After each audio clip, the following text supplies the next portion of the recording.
and good morning, everyone. This is a short primer on the most popular model train sizes and scales in the United States. For those of you who are wondering about different sizes and types of trains, we'll start off with this. Is an N scale F40PH painted in Amtrak colors.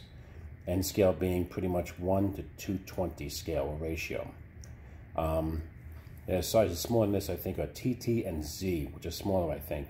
That's way too small for me. But you can fit an N-scale layout into almost any place, really. A closet, a shelf, door, a bookcase, whatever, you know, or even a coffee table. The trains are not, they're moderately priced, you know. So you can pay for a used locomotive, you can pay $40 to $50. For a brand new one, you can pay as much as a few hundred for a good one in brass. Then we have the next popular size up, which is, this is the most popular size in the country. This is HO scale, or 1/87th scale. These trains are the most popular in the United States, this size of scale, because the trains and the cars, the engines and track and everything, pretty much inexpensive, really. The fact that it's so popular kind of lends itself to how inexpensive the components can be. And you can build a small switching or trolley layout on a wood door, you know, like literally a door, you know. Some people have put them on lightweight foam housing insulation, you know, and sculpted them out and everything, put trees and stations and switching layouts and everything. Switching meaning like a yard. Next size up is this guy here, O scale 2-rail. Oh, by the way, one note. A variation on HO is Proto 87. It's more fine scale and detail and measurement as opposed to HO, which is 187. But the Proto 87 measurements are a little bit fine scale or greater detail. So that's one variation for HO. Now back to this O scale. This is O scale 2-rail. A couple of variations on that would be P48, where P48 being that the track is actually, the actual scale width of the rails on the track is 4 feet 8.5 inches or 56.5 inches, as opposed to the 2-rail that I have here, which is OW5 as they call it, meaning that it is 1 1/4 inches between the rails, spacing of the rails. So the measurements are different. The scalings are slightly different too. The third variation is the one that everybody else knows at Christmas time, is 3-rail trains, mostly made by Lionel and MTH, okay? Everybody knows Lionel's been around since the 1920s, okay? Started by Joshua Lionel Cowan, all right? I run 2-rail O scale, OW5, okay? When I first started building my layout, I almost made the mistake of making my track P48 because I was using a scale ruler to create my track, and then I realized, wow, my trains are going to run because I'm creating P48 track. Anyway, the big boy behind that with the Rio Grande paint job, that's a G scale 129 GP38 locomotive, the same as the foreground one, the GP38 also. But G scale, that's 129 scale, all right? A couple other ratios or scales from G scale is 124, which is ½ inch, pretty much. Being O scale 2-rail is 1/4 inch in scale, or 148. And G scale 124 scale, or ratio of 1 to 24, is ½ inch scale, all right? And the other one is 132 scale, okay? 1 to 32.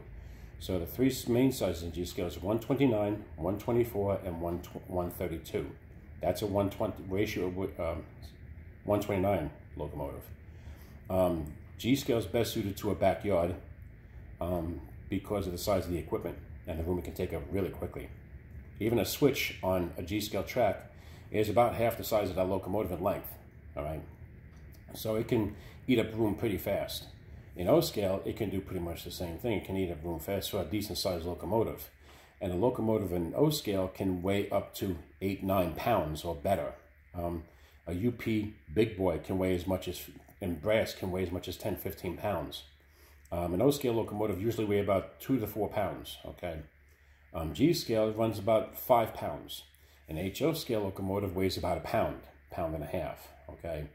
N scale, maybe 8 ounces, maybe at most, maybe 10, you know, that I've seen.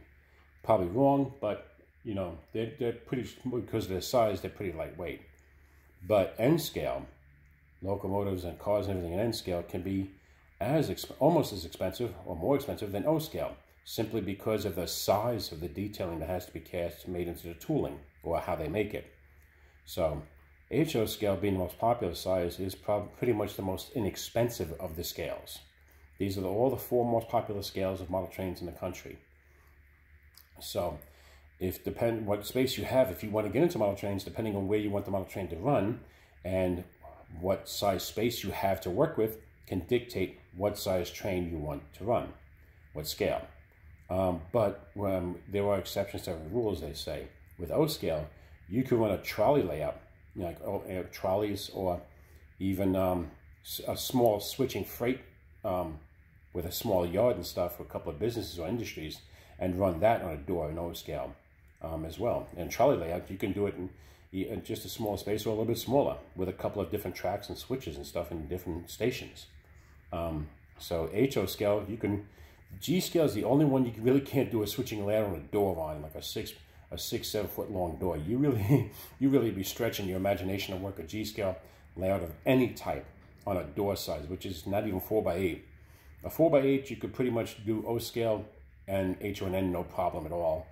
O scale would be stretching it a bit. G scale, yeah, good luck with that. That's really creative. If you can put G scale switching layout on a 4x8, good luck.